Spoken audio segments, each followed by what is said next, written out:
நான் அவரை கருப்பிடித்த நாள் முதல் இந்நாள் வரை என் பெற்றோர்களைப் போல என்னை பார்த்துக் கொள்பவர், என் புன்னகைக்கு காரணமானவர், என் வாழ்க்கைக்கு அர்த்தத்தை சேர்த்தவர், என்னை குழந்தையாய் பார்த்துக் கொள்பவர்.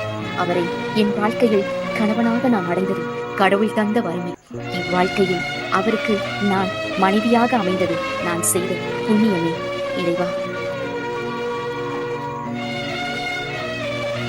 யாரு அந்த நான் எனக்கு புருஷன்? அட நீங்க பாருங்க, கல்யாணம் பண்ண அன்னைக்கு மனமேடையில உட்காந்து சொன்னிச்சு, நான் உங்க அம்மா அப்பா மாதிரி பாத்துக்கிறேன். என்ன இது பொழுது போய் பொழுது விஞ்சா அடிச்சு போடி கோயை போட்டுக்கிறான். இந்த நான் எங்க அம்மா அப்பா மாதிரி வச்சு பாத்துக்க போறது? ஆனா நீங்க வேறங்க, போட்டுட்டு வந்த நகையெல்லாம் கொண்டு போய் அடகு கடையில சேர்த்திருக்கான். இவன் என் வாழ்க்கைக்கு அர்த்தமானவன்.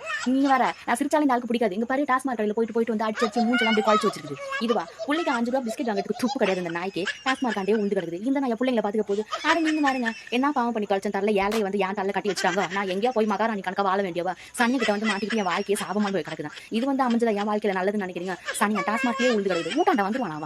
அவன் காலை உடச்சு அவன் மூட்டியை உடச்சு நான் வீல் சேர்ல அனுப்பல. அவனுக்கு பொண்டாட்டியே இல்லை.